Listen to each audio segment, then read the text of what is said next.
KBS 1라디오 김성환의 시사야.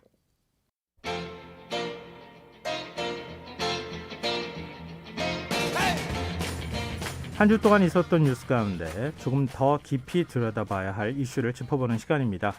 뉴스야 외전 함께 하실 패널 두 분 소개해드리겠습니다. 김민하 시사평론가 모셨습니다. 안녕하세요. 안녕하세요. 배종찬 인사이트K 연구소장 자리하셨습니다. 안녕하십니까. 네. 오늘 뭐 주제는 아니지만 이 얘기를 좀 잠깐 하고 넘어갔으면 좋겠는데요. 오늘 국내에서 처음으로 코로나19 백신 접종이 시작이 됐잖아요. 네. 정치권은 일제히 환영 입장을 밝히면서도 백신의 안전성을 두고 엇갈린 입장을 내놓고 있어요. 민주당은 정부를 믿고 백신 접종에 적극적으로 참여해달라 이렇게 당부를 한 반면에 국민의힘은 계속 비판을 이어가고 있는데 정부의 늑장 대처로 우리가 102번째 백신 접종국이 됐다. 다시 시기를 지금 문제 삼고 있어요. 백신 접종에 관해서 이렇게 정치권의 의견에 엇갈리는 모습 어떻게 보고 계시는지 두 분 짧게 한 말씀씩 들어보고 또 토론을 이어가죠. 글쎄요, 좀 이것을 정치와 또 정쟁화한다는 것 자체가 소모적인 논쟁. 지금은 백신 접종을 순조롭게 진행해 나가야 되는 절체절명의 중차대한 시간이거든요. 네. 그럼에도 불구하고 국민들이 원치 않는 논쟁일 수도 있습니다. 첫 번째, 1호 접종. 오늘 접종하는 걸 보니까 1호 접종이 뭐가 중요했죠? 그냥 국민이 다 1호입니다. 그렇게 네. 생각하면 될 일을 왜 대통령은 맞지 않느냐? 대통령이 안 맞는다고 접종하지 않겠다고 하는 이야기를 한 적이 없어요. 그래도 방역, 정부의 방역, 공적 방역에 대해서 신뢰도가 높은 국가는 그냥 일반인이 접종 1호가 되는 겁니다. 영국 마그리 키는 90대 할머니, 미국 맞아요. 샌드라 린지 50대 간호사. 뭐가 잘못됐죠? 두 번째, 늑장 좀 빨랐으면 좋았겠죠. 그런지 이제 BBC가 영국의 국영 채널이지 않습니까? 방송사인 BBC가 어떤 얘기를 하냐면 한국이 백신 접종을 시작한다. 좀 늦은 것 같다. 근데 그 이유는 자체 백신을 개발하려고 시도하다가 좀 늦어졌다. 그러나 CNN 의학 전문기자는 이렇게 이야기합니다. 산제이 굽타. 한국의 방역이 세계의 모범이다. 우리도 막 사망자가 기하급수적으로 늘어났더라면 무슨 수를 써서라도 백신을 도입했겠죠. 그런데 아스트라제네카만 하더라도 아주 최근에야 승인을 받았거든요. 네. 그러니까 안정성도 검증돼야 되고 승인도 돼야 되고 수급량도 또 감안해야 되고 이거 가지고 고려된 것인데 과연 이렇게 넉장이 됐다라는 거. 그럼 외국이 왜 우리의 K 방역에 대해서 칭찬을 하겠습니까? 중요한 건 실제 들여온 그 일정부터 얼마만큼 잘 진행이 되느냐. 이것이 더 중요할 것이고 마지막으로 하나만 더 말씀드립니다. 네. 아스트라제네카 왜 아스트라제네카 접종하느냐. 화이자와 모더나가 훨씬 좋더라. 그럼 미국하고 영국은 아스트라제네카 왜 접종합니까? 선진국인데. 그 효능이 다 검증됐고 승인 받아서 진행되는 것이거든요. 그래서 저는 이런 소모적 논쟁을 이제 그만 하면 좋겠습니다. 네. 김민하 평론가는요? 뭐 저도 공감하는데요. 일단 백신을 어떤 도입 과정이라든가 이런 것들이 뭐 국민의 기대에 좀 미치지 못했던 거는 사실입니다. 그건 이제 인정할 수가 있는데 그러면 이제 백신 지금 뭐 이 늑장 대처로 우리가 102번째 백신 접종국이 됐다라고 야당이 비판하고 있지만 그런 비판이 있을 수도 있겠지만 그런 102번째 백신 접종국이 돼서 지금 어떤 백신 접종 과정에 엄청나게 큰 문제가 생겼느냐? 그렇지 않거든요. 이게 다른 국가들은 그러면 예를 들면 어떻게 대처했느냐 이런 것들을 봐야 되겠는데 예를 들면 일본의 경우에는 뭐 방역은 실패했지만 백신 도입은 우리보다 훨씬 빨랐다 뭐 이렇게들 뭐 많이 얘기를 하지 않았습니까?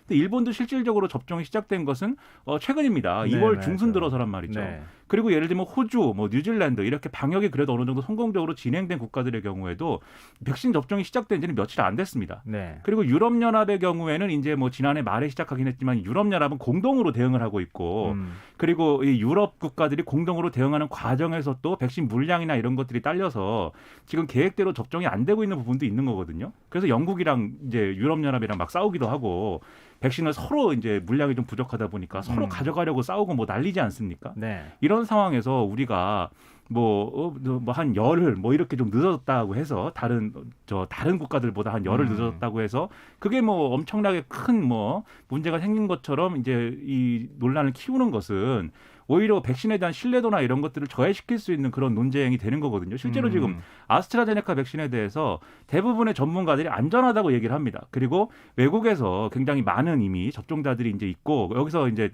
발생한 어떤 뭐 치명적인 어떤 부작용이나 이런 것도 이제 확인된 바가 없습니다. 그런데 지금 일반인들이 아스트라제네카 백신에 대해서 막연한 불안감을 또 갖고 있어요. 왜 그러겠습니까? 정치권에서 계속 이것을 아스트라제네카 백신이 뭐 부신이 있으니 대통령이 먼저 맞아야 된다 막 이러고, 그리고 보수 언론이 또 사설이라든지 칼럼이라든지 이런 걸 통해서 아스트라제네카 백신이 뭐 효력이 별로 없는 것처럼 막 쓰고 이런 게 영향을 미치고 있는 거 아니겠습니까?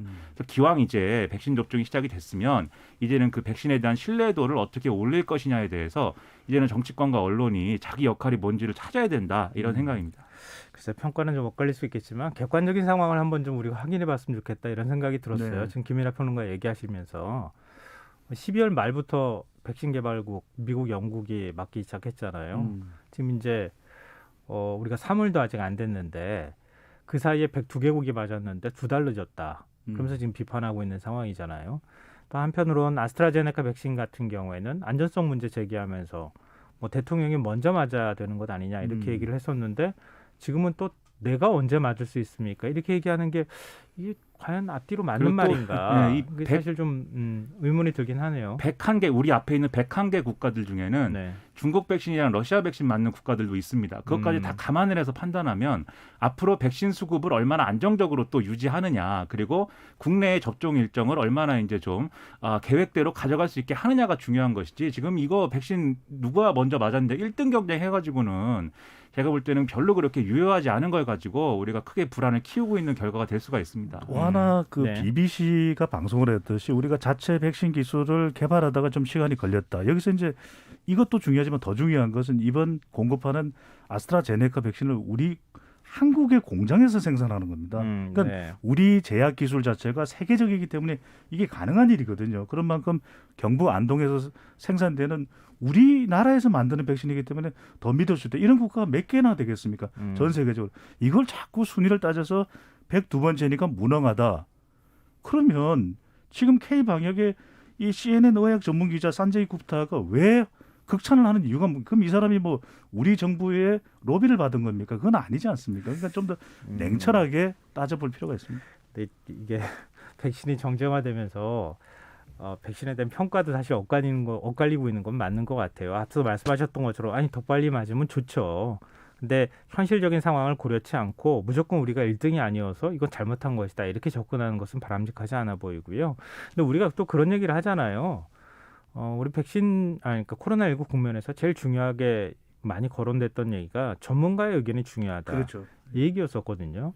근데 사회적 거리두기 방역 단계 조정하는 데 있어서는 정부가 경제적인 문제를 고려하다 보니까 정치적인 어떤 입장이 개입된다. 그래서 또 논란이 됐잖아요.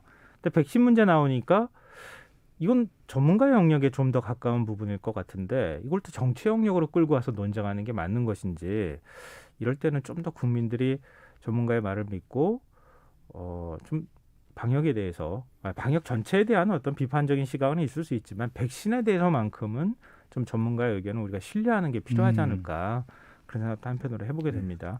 이런 문제까지 우리가 정치가 개입돼서 논쟁하는 것은 좀 바람직하지 않아 보이네요. 자, 그러면 오늘 본격적인 주제로 좀 가볼까요? 뭐 아무래도 우리가 정치 얘기를 하려면 4월 재보궐선거 얘기를 안 할 수가 없잖아요. 안 할 수가 없죠. 예. 드디어 이제 거의 그 본격적인 선거전 직전에 후보를 그러네요. 단일화하는 마지막 고비를 넘어서고 네. 있는 상황인데요. 오늘 나온 여론조사 결과를 보면 재보선이 치러지는 서울과 부산 지역, 특히 이제 보궐선거가 치러지고 있는 지역이죠. 민주당 지지율이 국민의힘을 좀 앞선 것으로 나왔어요. 일단 먼저 여론조사 결과를 좀 소개를 해주시죠. 네, 한국갤럽이 자체 조사로 이번 주 23일부터 어제죠, 25일까지 실시한 조사이고요. 자세한 사항은 중앙선거여론조사 심의위원회 홈페이지에서 확인 가능합니다. 이 조사 결과를 보면 이제 정당 지지율을 물어봤습니다. 어느 정당을 지지하는지 물어봤는데 먼저 문재인 대통령의 국정수행 지지율은 39%입니다. 그리고 더불어민주당이 36%, 국민의힘이 23%로 나타났습니다. 이게 이제 한 주 전과 비교를 해야 좀 더 우리 청취자분들이 이해하기 쉬우실 텐데 네. 더불어민주당은 2%포인트 하락을 했고요. 네. 국민의힘은 2%포인트가 상승을 했습니다. 그런데 중요한 건 이제 보궐선거에 있는 서울과 부산이 포함된 부울경 지지율을 보게 되는데 네. 서울에서는 민주당이 지난주보다 1%포인트 하락한 35%, 국민의힘은 이 8% 포인트나 하락한 19%로 나타났어요. 네. 근데 이게 여러 가지 우리가 원인을 따져볼 수 있겠지만 결국 선거를 앞두고 정당 지지율은 후보자들 영향을 받을 수가 있거든요. 이 국민의힘 쪽에서 계속 단일화가 삐걱대는 것 자체가 지지율에 또 영향을 줬을 수 있을 것 같고요. 또 하나는 예. 이제 부산, 울산, 경남에서는 민주당이 6%포인트 상승한 35%, 국민의힘이 2%포인트 하락한 27%로 나타났는데 아무래도 이번 주는 부산에 많은 또 시선이 집중이 됐습니다. 그만큼 네. 가덕도 신공항 특별법 오늘 통과됐죠. 네. 가덕도 신공항 특별법 이슈가 민주당 지지율을 올리는데 뭐 직간접적으로 영향을 줬다고 봐야겠죠. 네. 네. 이번 조사는 한국갤럽이 자체 조사한 거죠. 네네, 자체 조사입니다. 네. 지난 23일부터 25일 동안 사흘 동안 조사가 진행이 됐고 전국 만 18세 이상 네. 1,004명을 대상으로 실시가 됐습니다. 이게 방송통신심의위원회가 지난해 네. 12월 28일부터 이제 요약해서 짧게 해도 괜찮도록 숫자는 굳이 공개를 하지 않아도 네. 이렇게 했는데 그래도 더 확실하게 소개해 드리는 게 좋으니까요. 이게 사실 네. 계속 논란이 되었던 것이기도 하고요. 예. 또 매우 중요한 사안이기도 하기 때문에. 네.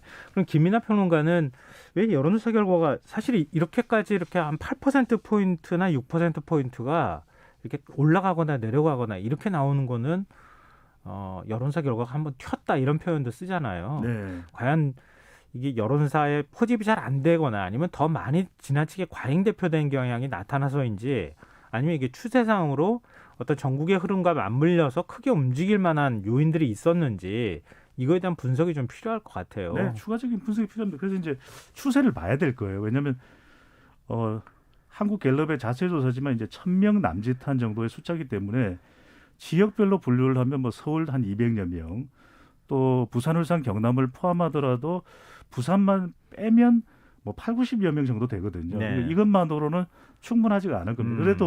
그래도 조사가 잘 됐다면 비교적 정확하기 때문에 지난주와 이번 주의 결과 그리고 다음 주까지 좀 추세를 보시는 게 좋고 지금 선거도 있죠. 네. 코로나 백신 변수도 있죠. 또 부동산 여러 가지 네. 변수들이 아우러져 있기 때문에 좀 더 일정한 기간 동안 지속된 변화를 관찰할 필요가 있을 것 같습니다. 네, 너무 단정적으로 저희가 얘기하기는 어려울 것 같고 이렇게 꽉 꼬집어가지고 뭡니다 이렇다기보다는 흐름들을 한번 좀 파악해 보는 게 중요할 것 같은데요. 김민하 평론가 어떻게 평가하세요? 일단 뭐 재보궐선거 국면하고 전혀 뭐 무관하다라고는 볼 수 없겠죠. 이 흐름이 그리고 이제 말씀하셨듯이 장기적으로 좀 봐야 되겠지만 어쨌든 간에 지난주의 흐름을 좀 감안을 해서 우리가 생각을 해보면 더불어민주당의 경우에는 어쨌든 박영선, 우상호 두 후보 간의 어떤 토론이라든가 이런 것들이 사실은 어느 정도 그 전의 어떤 국면보다는 시선을 좀 많이 모은 것도 사실입니다. 이게 네. 어떤 재보궐선거의 어떤 핵이 될 정도로 태풍의 눈이 될 정도로 엄청난 어떤 관심을 끌지는 않았다 하더라도 그 전의 경선 구도보다는 좀 이렇게 좀 뜨거워진 게 사실이거든요. 근데 국민의힘의 경우에는 이제 토론도 계속 진행을 하고 이 토론을 하는 그 어떤 그 상황 자체를 들여다보면은 굉장히 이제 뜨겁게 이제 치고받고 이렇게 좀 진행이 됐지만 네. 사실은 국민의힘 지지층이 모두가 이렇게 좀 관심을 가지고 국민의힘 지지층을 다 휘어잡을 수 있는 그러한 어떤 좀 구심이 만들어졌다라고는 보기 어렵고 오히려 이제 여론에서 좀 여론의 어떤 눈에서는 약간 그런 어떤 경선 과정이 좀 벗어난 측면들이 있거든요. 오히려 이 야당 지지층의 어떤 시선이라는 것은 안철수 대표의 이제 어떤 앞으로 단일화를 어떻게 할 것이냐 등등의 이제 좀 모아진 측면이 있기 때문에 네. 아무래도 야당에 대한 지지율이 좀 분산됐을 가능성이 있다 이렇게 보이고요. 여기서 분산됐다는 거는 다른 당으로 분산됐다 이런 게 아니라 이제 관심이 모아지지 않는 측면들이 이제 있었다는 것이죠. 이 당에 대한 어떤 지지로. 그런 것들을 종합해서 분석을 해보면 결국 이런 재보궐선거 국면과 연관되어 있는 이런 부분들이 있지 않을까 좀 생각이 됩니다. 네. 근데 지금 여전히 지금 갤럽 조사는 이게 여론사 기관마다 예를 조사 들면 방법? 이제 네. 숨어 있는 그 보수층을 잘 끄집어낸다 이런 평가를 받는 여론조사 방법론도 있고 지금 한국 갤럽 같은 경우에는 직접 이렇게 전화 면접 조사를 하잖아요. 네. 그러니까 상대적으로 나는 보수입니다 이렇게 얘기하지 못하는 층이 일부 있을 것 같아서 이 정당 지지율을 단정적으로 드리기는 어렵지만 일단은 이 조사에서는 민주당이 앞서는 것으로 나와요. 네. 근데 또 역으로 생각하면 정권 심판론이냐 국정 안정론이냐 이 부분을 비교하면 지금 엇갈리는 게 나오거든요. 네. 그러니까 예를 들면 서울에서는 정권 심판론이 48%, 국정 안정론이 39%, 지금 9%포인트 앞서거든요. 그러니까 선거 때 과연 정권 심판론이 더 많이 작동할 것이냐, 정당 지지율은 또 어떻게 그러면 해석할 것이냐, 이런 게 좀 숙제처럼 지금 남아 있어서 두 분의 의견이 좀 궁금해요. 저도 사실은 단정적으로 그래서 생각을 못 하는데. 데이터를 이렇게 보실 필요가 있는 거죠. 한국갤럽 조사만 놓고 보면 서울과 부산, 울산, 경남에서 이제 민주당이 앞서는 결과가 나오니까 그럼 더불어민주당에서 하하하 우리가 잘 나가고 있다 이렇게 생각할 수 있냐? 그건 아닙니다. 왜냐하면 면접원 조사를 보면 이게 친목에 나선 이론 현상이 있거든요. 네. 면접원이 묻어보더라도 아주 당당하게 특정 정당에 대한 지지한다라는 응답을 하기 힘든 경우들이 발생을 해요. 그러다 보니까 이제 속내를 드러내지 않고 그러면 이럴 때 지지 정당이 없다라고 하는 무당층의 속성이 어떤지를 보면 대체적으로 보수성이 좀 진한 편, 강한 편이에요. 그래서 지금 보면은 엠브레인, K스탯, 코리아 리서치와 한국 리서치 4개 여론조사 기관이 실시하고 또 의뢰를 한 동시에 조사인데 지난 22일부터 24일까지 실시한 조사이고 자세한 사항은 중앙선거론조사 심의위원회 홈페이지에서 확인 가능합니다. 한국 갤럽 조사하고 비슷한 시기였습니다. 네. 자, 구도를 물어봅니다. 이 국정안정론과 정권심판론 어느 쪽이냐라고 했더니 국정안정론 43%, 또 정권심판론 40%로 나타났으니까 큰 차이가 없죠. 네. 그런데 서울에서 물어봤더니 정권심판론이 48%로 국정안정론보다는 9%포인트 앞섰습니다. 네. 정당 지지율로 보면은 오히려 더불어민주당 지지율이 높으니까 국정안정 쪽 아닐까 이렇게 생각할 수 있지 않습니까? 네. 여기에 바로 무당층, 샤이 보수가 정권 심판 쪽으로 응답을 하게 되는 것이죠. 정당 할 수가 지지 있는 때는 적극적으로 그렇죠. 대답을 안 하다가 네. 정권 심판론이 좀 더 우세하다고 생각하는 쪽에는 그쪽에는 적극적인 의사를 표명하고 있다. 이것은 정당 지지율을 물어본 것이 아니기 때문에 주로 대통령 국정수행에 대한 부정평가층이 이 정권 심판론 쪽으로 응답을 했을 가능성, 개연성이 높아지게 되는 것이고 네. 부산, 울산, 경남에도 이 국정심판론이 45%로 정권 안정론보다도 8%포인트 더 높았거든요. 이것도 역시 마찬가지로 이 전화 면접 조사, 면접원이 직접 하는 전화 면접 조사에 의해서 정당 지지율과는 별개로 정권 심판론 쪽에는 샤이 보수가 더 많이 응답을 했을 가능성이 열려 있는 거죠. 네. 그러니까 이게 이런 건데요. 아까 말씀드리는 거하고 이제 연관돼서 말씀드리면 예를 들면 이전에 이제 좀 선거 국면에서 그래도 뭐 이번에 좀 여당이 예를 들면 서울시장 선거의 경우에 이번에 여당이 좀 어쨌든 원인 제공을 한 선거이고 그래서 이번에는 좀 정권 심판론에 좀 힘을 실어줘야겠다 이렇게 마음을 먹고 있는 유권자가 이전 국면에서는 뭐 국민의힘을 지지한다 이렇게 답변을 했다 하더라도 예를 들면 선거에서 누가 됐으면 좋겠느냐를 생각할 때 안철수 대표가 되면 좋겠다 이렇게 생각하는 사람이 있을 것이고 실제 여론조사에서 상당수 있지 않습니까? 네. 이런 사람들의 경우에 지금 국면에서 안철수 대표하고 국민의힘하고 단일화 협상이나 논의가 지금은 이제 일단은 좀 휴직이지 않습니까? 이런 상황에서 이제 어느 당을 지지하느냐고 물어봤을 경우에 국민의힘을 과거 같으면 지지한다고 말할 수도 있었지만 지금 국면에서는 사실 또 무당층으로 돌아섰을 가능성도 있는 거거든요. 네. 이런 경우라고 한다면 만약에 이제 다시 국민의힘과 안철수 대표 간의 어떤 단일화 얘기가 다시 이제 좀 재개가 되는 3월 이제 4일 이후가 된다면은 아마 다시 또 정당 지지율이 좀 요동칠 가능성이 있다 이렇게 생각이 되고 네. 부산의 경우에는 일단 서울과 비교해서는 어쨌든 정권 심판론이 어쨌든 간에 여러모로 이제 좀 양은 어떨지 모르지만 질에 있어서는 조금 좀 양상이 다를 수 있다고 생각을 하는 게 어쨌든 여기는 가덕도 효과가 있기 때문에 네. 아무래도 원래 이제 불리한 지역이지 않습니까? 부산의 경우에는 그럼에도 불구하고 어쨌든 서울하고 비슷하게 나온다는 것은 어느 정도 그래도 뭐 선방하는 부분이 있지 않나 싶은데 여당의 기대서는 근데 여기서도 마찬가지입니다. 부산 유권자들도 국민의힘이라는 당에 대해서 사실은 과거에는 부산 지역에서는 좀 주류지 않았습니까? 국민의힘이. 네. 그런 차원에서 국민의힘도 지금의 어떤 부산의 경제 상황이나 이런 것에 대해서 책임을 가지고 있다. 이렇게 판단하고 있는 상황인데 이게 박형준 후보에 대한 찬반을 물으면 이것과는 또 별개의 판단을 할 것이거든요. 네. 그게 여론조사로 나타나고 있는 거죠. 그런 점을 종합적으로 봐야 이 정권 심판론이 강한 상황에서도 왜 국민의힘의 정당 지지율이 높게 나오지 않느냐에 대한 답을 그걸 통해서 찾을 수 있다 이렇게 생각을 합니다. 그럼 변찬 소장께 이것만 좀 마지막으로 여쭤보고 네. 싶어요. 그럼 이번 선거의 어떤 구도 이런 거를 판단하는 데 있어서 정당 지지율보다는 정권 심판론이냐 국정 안정론이냐 이쪽에 대한 여론조사가 나오는 것을 좀 더 선거 결과와 가깝게 나올 것이다라고 우리가 생각할 수 있습니까? 그렇게 보는 것이 맞겠죠. 왜냐하면 아. 우리가 선거를 이야기할 때 구도를 이야기할 때는 정권 심판이냐 정권 안정이냐가 기준이 될 수 있으니까요. 네. 그럼 지금 이번 선거는 결코 민주당한테 유리한 선거가 아닌 선거다. 이건 그러니까 뭐 이제 정당 지지율도 결코 무시할 수 있는 지표는 아닙니다. 그러다 보니까 상당히 지금 요동치고 있다. 어느 한쪽으로만 기울어지지 않고 있는 민심이라는 것을 직시하는 것도 정당이 유념해야 되겠죠. 네. 근데 이 부산, 울산, 경남, 특히 이제 부산 보궐선거와 관련해서 가덕도 신공항 특별법이 오늘 국회 본회의를 통과한 것, 이게 어느 정도 영향을 미칠 것인가, 이 굉장히 이제 주목될 수밖에 없는 부분 아니겠습니까? 네. 뭐 재보선을 겨냥한 졸속 입법이 아니냐 이런 비판도 있고요. 입법 만능주의에 빠졌다라고 하는 비판의 목소리도 나오고 있기 때문에 이 과연 유권자들이 가덕도 신공항 특별법 통과를 과연 어떤 이슈로 받아들일지, 어떤 정당의 후보의 표를 던지는 쪽으로 실제 작동하게 될지 이게 관심이거든요. 어떻게 그렇죠. 보세요? 이게 네. 가덕도 신공특별법이 오늘 통과된 것이 선거에 큰 영향을 줄 겁니다. 그런데 여기서 중요한 것은 우리가 행정과 선거와 행정이 어떻게 연결되는지를 봐야 될 텐데 가덕도 신공특별법 이 지역, 바로 부산, 울산, 경남에서는 많은 시민들이 염원을 해왔던 일이에요. 그만큼 네. 이제 지역 발전의 이 핵심 또는 분수령이 될 수 있는 것이 가덕도 신공항이라는 인식이 퍼져 있는 것이거든요. 그런데 우리가 중요한 것은 자, 신공항 특별법이 통과됐기 때문에 대통령 지지율도 올라갈 가능성이 상당히 있습니다. 그런데 이제 중요한 것은 이것이 과연 이 김영춘 후보를 비롯해서 더불어민주당 후보의 지지로 연결되느냐, 이건 또 별개의 문제가 그럼 별개의 수가 문제다. 있는 거죠. 네. 왜냐하면 가덕도 신공항이 이 정당 사이에 찬반이 확연히 엇갈리는 이슈라면 몰랐을 텐데 네. 이것 자체에 대해서 국민의힘도 국민의힘 후보들도 지지를 보내고 있기 때문에 또 하나는 이걸 하나의 또 위기 인식으로 받아들여서 국민의힘 지지층들이 또 결집할 가능성도 있거든요. 네. 그러니까 다르게 이것이 전개될 양상이 있는데 중요한 건 한 가지만 더 말씀드리면 네.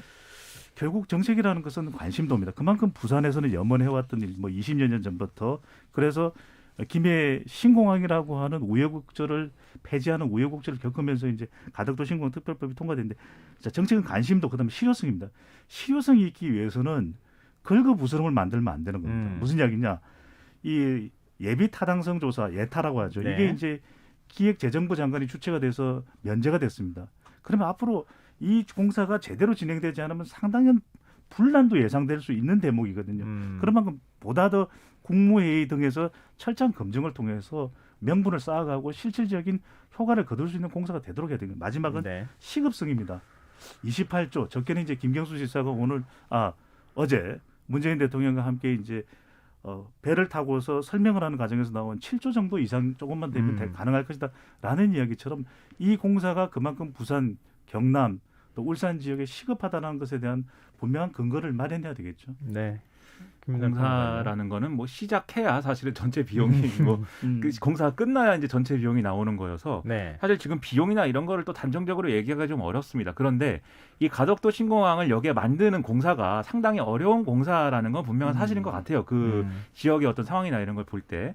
그리고 여러 가지로 이 정책의 어떤 정당성을 중심에 놓고 우리가 논한다고 할 때는 사실은 정책의 어떤 정당성이나 타당성은 좀 떨어져 보이는 게 사실입니다. 왜냐하면 지금 이제 코로나19나 이런 영향 때문에 여러 가지로 항공업계가 위축돼 있는 상황이고 그런 상황에서 이러한 형식의 이제 동남권 관문공항이 지금 이 시점에 필요한 것이냐라는 의문이 제기가 될 수 있고 그리고 이제 동남권 메가시티를 만드는 데 있어서 이 지역 균형 발전을 넘어서는 어떤 좀 이런 것들을 만드는 데 있어서 필요한 요인이라고 하지만 지금 이 동남권 메가시티에 A부터 Z가 다 가덕도 신공항이냐 그건 아니거든요. 다른 것부터 시작할 수 있는 것도 뭐 충분히 이제 고려해 볼 만한데 굳이 여기에 신공항으로 이 계획을 시작하는 것이냐 이런 의문도 있고 그리고 뭐 이 2030년 뭐 부산 엑스포 이런 것들을 유치하기 위해서도 필요하다 이렇게 얘기를 하지만 사실은 그거 지금 장담할 수 없는 얘기 아닙니까? 이건 네. 실제로 유치를 해야 이제 되는 문제니까 그래서 여러모로 이 정당성과 타당성은 부족해 보이는 게 사실이에요. 그러니까 사실은 정부에서도 이 국토교통부나 이런 이 기획재정부에서도 내부에서 이것에 대한 반발이나 이런 것들을 보고서로 이제 제출하고 있는 그런 이유가 거기에 있는 거겠죠. 근데 이슈 자체에 대해서는 그런데 이 선거와 연관돼서 우리가 판단을 할 때는 이슈에 대한 정당성이나 타당성보다는 더 이제 영향을 미치는 게 각 정당이 여기를 대하는 태도거든요. 네. 이 이슈를 어떻게 대하느냐 이거를 이제 보게 되는데 유권자들 입장에서도 가덕도 신공항이 생기면 갑자기 뭐 부산 경제가 막 이제 활성화되느냐 그건 아닐 수도 있다고 생각을 할 겁니다. 다만 이것을 우리 부산 시민들이 염원해 왔는데 이 정부 여당이 여러 가지 무리수임에도 그럼에도 불구하고 열심히 뭔가 뭔가 이거를 만들어주기 위해서 노력하고 있다. 이 태도를 이제 보는 거죠. 그런 점에서 지금 뭐 여러 가지 무리수라는 비판도 나오고 있고 또 문재인 대통령이 부산에 간 게 무슨 선거 개입이다 뭐 이런 비판도 나오고 있지만 그게 결과적으로 표심에는 오히려 좀 뭐랄까요? 긍정적일 수 있는 그런 영향이 있다. 저는 이렇게 보이고 네. 그렇기 때문에 지금 야당이 가지고 가는 어떤 스텝이 좀 꼬이고 있는 상황이다라는 것도 같이 봐야 이 표심의 움직임이 이제 파악 가능하다 이렇게 생각이 됩니다. 얘기가 조금 퍼진 측면이 있는데요. 왜냐하면 가덕도 신공항의 어떤 그 신공항을 정말 지금 건설할 필요가 있겠느냐 이런 타당성에 관한 부분은 좀 전문가의 영역으로 두고 그렇죠. 우리는 이제 정책인 측면에서 선거에 어떤 영향을 미칠 것인가 그 부분에 좀 초점을 맞췄으면 좋겠는데 지금 배종찬 소장의 경우에는 야당도 같이 공약을 했기 때문에 큰 영향을 미치기는 좀 어려울 수도 있겠다. 근데 김이나 평론가는 일단은 지금 민주당이 주도해서 특별법 통과까지 했기 때문에 민주당 공으로 연결되고 선거에 어느 정도 영향을 미칠 수 있겠다. 이렇게 의견이 조금 엇갈리고 있는 상황이긴 하네요. 이게 진짜 표심으로 딱 연결이 돼서 인물론하고 맞아 떨어질 것인가 아닌가는 좀 앞으로 지켜봐야 될 부분인 것 같고요. 네, 알겠습니다.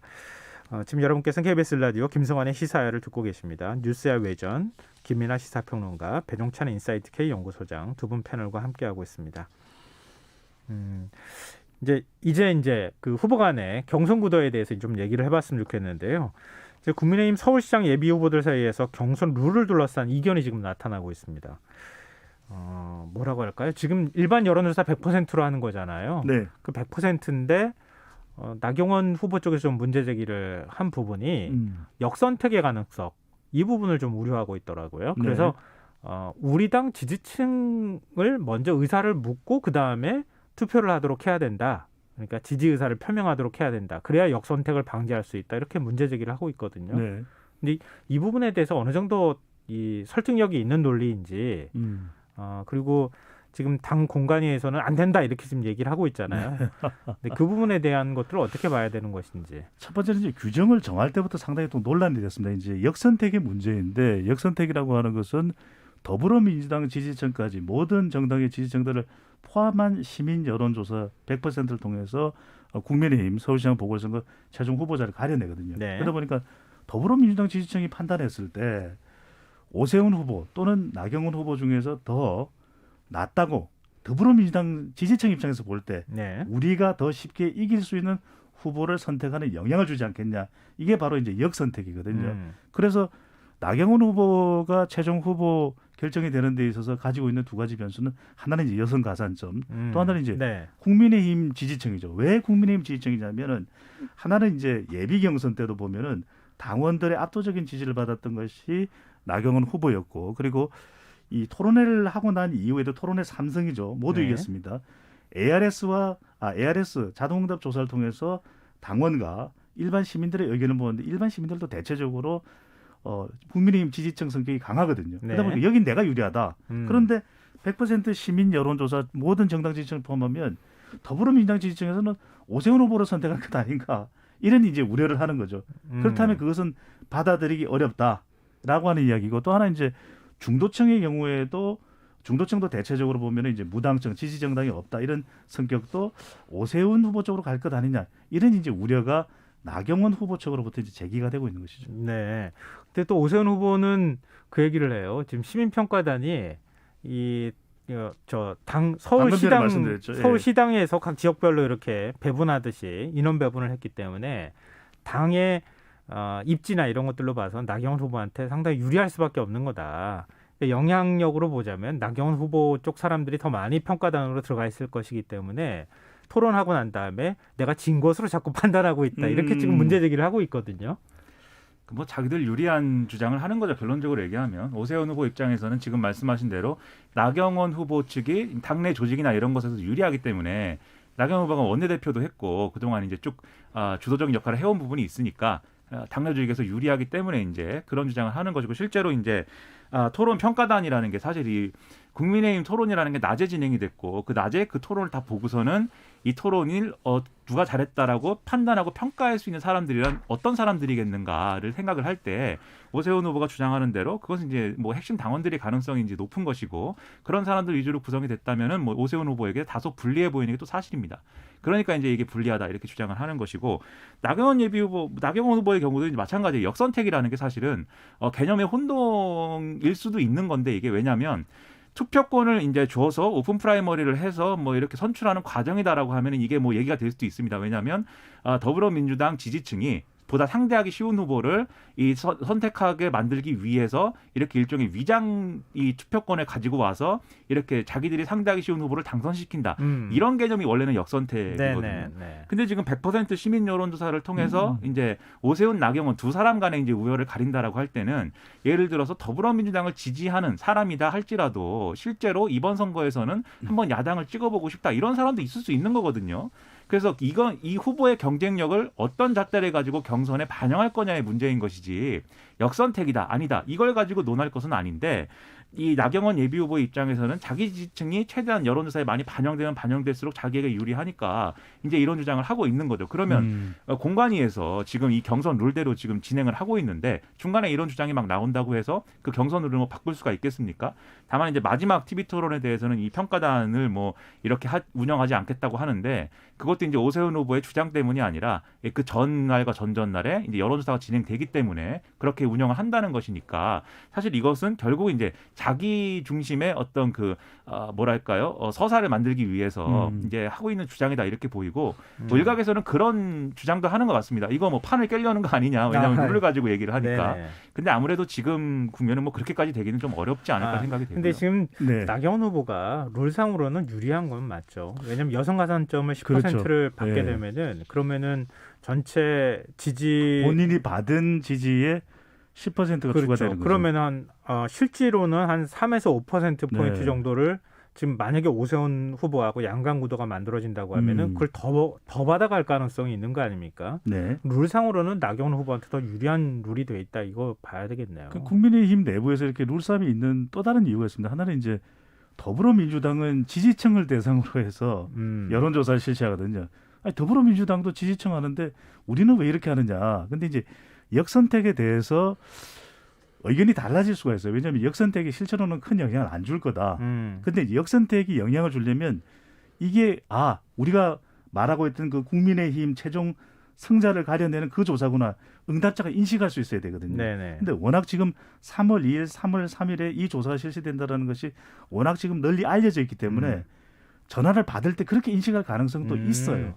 그러다 보니까 네. 사파 싸움이 벌어지고 있는 겁니다. 네, 알겠습니다. 지금 이제 뭐 마지막으로 최종 후보가 누가 될지 이거는 다음 달 4일이면은 네. 확인될 수 있는 상황이니까 좀 지켜보도록 하고요. 그 전에 단일화가 또 하나가 남아 있어요.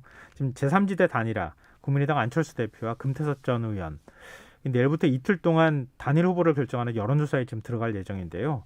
지금 여론조사 방식에는 합의를 한 건가요? 이 합의도 쉽지가 않았었을 거예요. 왜냐하면 결과적으로는 두 사람의 단일화 여론조사 방식을 놓고서 누가 더 서울시장이 되는 것이 낫겠느냐 이렇게 물어보면 금태섭 후보가 상당히 불리할 수 있죠. 열세일 수가 있거든요. 예. 그러니까 다른 방법을 강구할 텐데 궁극적으로는 단일화 후보의 가장 중요한 역할은 본선에서 이기는 겁니다. 네. 그러니까 본선 경쟁력이 누가 갑이냐 그게 더 낫냐 이렇게 볼 때는 상대 후보하고 양자 대결을 했을 때 더불어민주당 후보와 양자 대결을 했을 때 누가 이기겠냐 이렇게 하더라도 어느 한쪽으로 기울어질 가능성이 매우 크거든요. 그러니까 이게 삽파 싸움을 할 수 있지만 대세는 불변이지 않을까. 대세는 크게 흔들릴 만한 네. 정도는 아닌 것 같다. 근데 지금 만약에 금태섭 안철수 두 후보 중에 누가 한 명이 이제 그 제3지대 단일 후보로 나가게 되잖아요. 그럼 국민의당 후보하고 또 단일화를 해야 해요. 국민의힘 후보하고. 국민의힘 후보하고 또 단일화를 네. 해야 하는데 그때는 진짜 본격적으로 룰 싸움을 하게 될 것 같거든요. 예. 근데 이게 만만치 않을 것 같다. 당내에서도 우려의 목소리가 있더라고요. 그렇습니다. 그래서 지금 이제 오세훈 후보가 주장하고 있는 내용이 이제 그런 내용이죠. 나경원 후보가 지금까지 어쨌든 짜장면 짬뽕 이 얘기하면서 자기는 강경보수인 것도 뭐 상관없다. 그것은 정체성이다. 내가 당이 어려울 때 싸웠다. 이렇게 주장을 하고 나섰는데 안철수 후보하고 단일화 협상을 하면 그게 제대로 되겠는가. 결국은 깨질 수가 있다. 이 주장을 하면서 오세훈 그게 후보는 깨지면 이제 우린 지는 거다 이번 선거에서. 그렇죠. 네. 3자 구도가 되면은 뭐 국민의힘이 거기서 이길 가능성은 없다. 이 주장을 하는 건데 그러면서 오세훈 후보는 나는 아니다라고 얘기를 하는 거죠. 네. 굳이 따지면 나는 중도 우파이고 안철수 후보는 중도 좌파. 뭐 중도 좌파인지는 제가 모르겠습니다만 아무튼 중도 좌파이다라고 하면서 이 중도끼리 우리가 정치적으로 합의할 수 있는 여지가 충분히 있다라고 지금 얘기를 하면서 지지층을 설득하고 있는 것이기 때문에 이게 당내 여론에 일정 부분 뭐 영향을 미치는 측면도 있는 것 같습니다. 그래서 네. 오세훈 후보가 처음에 이제 그 조건부 불출마 또는 조건부 출마 선언을 하고 그리고 좀 여러 가지 네. 구설수 뭐 부의 논란 이런 거에 휘말리고 네. 하면서 당내에서 사실은 좀 실망스럽다 이런 반응들이 좀 있었는데 결국 안철수 후보하고 어떻게 단일화를 할 것이냐의 논쟁으로 들어가면 오세훈 후보가 좀 더 유리하지 않겠느냐라는 관측이 지금 있는 거고 당내 여론이 거기에 좀 호응하고 있는 측면이 있거든요. 그래서 네. 이게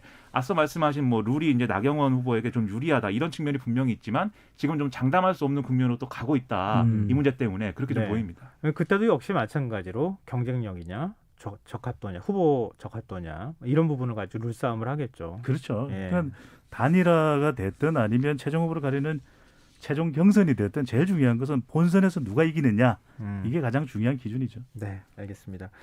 그것도 또한 어떤 방식으로 진행될지 이거에 따라 선거판이 요동칠 수 있기 때문에 좀 지켜보도록 하고요. 민주당 얘기도 좀 해보죠. 민주당이 오히려 더 지금 후보 단일화, 그러니까 그 당내 후보를 선출하는 게 일정이 더 빨라요. 네. 3월 1일 날 지금 최종 후보가 결정이 되거든요. 월요일입니다. 예. 네. 뭐 지금 이틀밖에 지금 사실상 남지 않았다고 지금 해도 진행이 되고 있는 거죠. 예. 근데 지금 민주당도 역시 법여권 단일화 작업에 일단 기본적으로 들어갔다고 봐야 되잖아요. 네.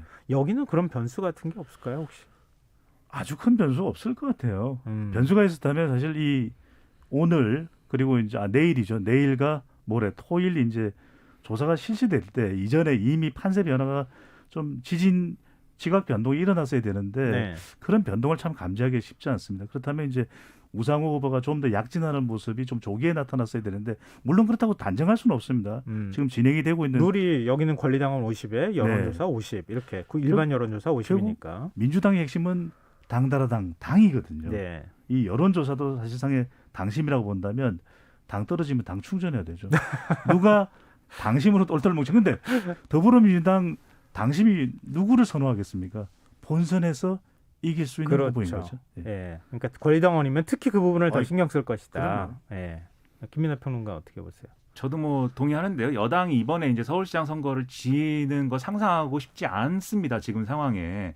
그렇기 때문에 이전 여론조사나 이런 것에서 우상호 후보가 본선에 갔을 경우에 뭔가 이길 수 있다라는 어떤 뭐 이런 게 있으면 그래도 뭐 마음을 좀 뭐 결단을 할 수 있겠지만 지금 그런 상황은 아니기 때문에 저는 큰 변화는 없을 거라고 보는데 다만 이제 우상호 후보 측은 굉장히 자기가 뭐 역전승할 수 있다고 계속 이제 주장을 하고 있어요. 우상호 후보 측은 뭐 일단 주말을 경유해서 이제 연휴 기간에 투표가 이루어지고 그러면 어쨌든 자신은 조직 장악력이 강하기 때문에 이 조직화된 당원들이 많이 투표를 할 것이고 그러면 여론조사에서 5대5 승부만 해도 자신이 이길 수 있다 이렇게 얘기를 하는데 이것도 충족돼야 될 전제가 여러 가지가 있는 거지 아니겠습니까? 지금 네. 말씀드렸다시피 상당히 좀 어려운 싸움이 아닐까 우상호 후보로서는 뭐 그렇게 생각을 합니다. 네.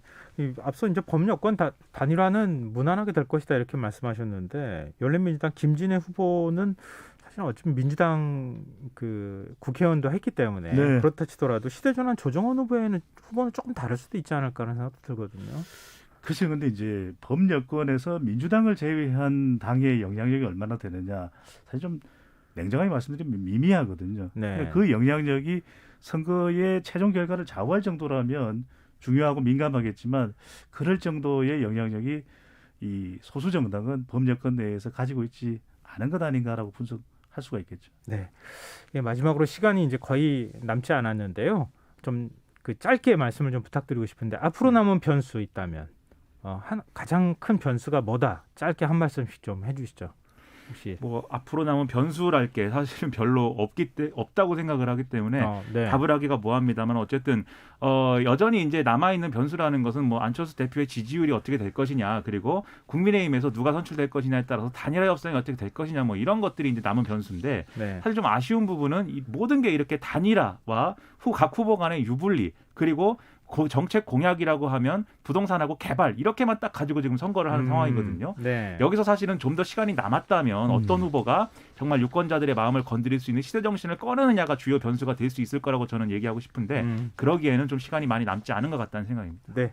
저는 근데 짧게 50대 대통령 지지율 이번 선거에서 열세를 지고 있는 연령대는 50대라고 저는 분석을 하거든요. 그 네. 이유는 이제 50대에서 보수 진보가 교차하기 때문에 네, 그렇죠. 이 50대에서 대통령 지지율이 어떻게 나는 그거는 정권 안정이냐 정권 심판정의 중요한 잣대가 될 수 있거든요. 저는 남아있는 변수는 50대고 대통령 지지율이다. 네, 알겠습니다.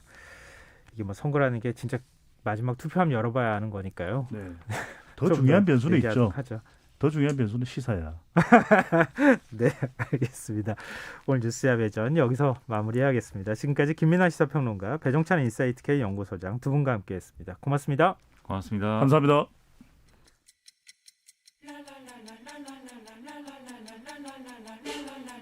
바쁜 당신을 위해 준비된 밤 시사야. 시사평론가 김성환과 함께합니다. 오늘 전국 곳곳의 보건소와 요양병원에서 코로나19 백신 접종이 시작됐습니다. 국내에서 코로나19 첫 확진자가 나오고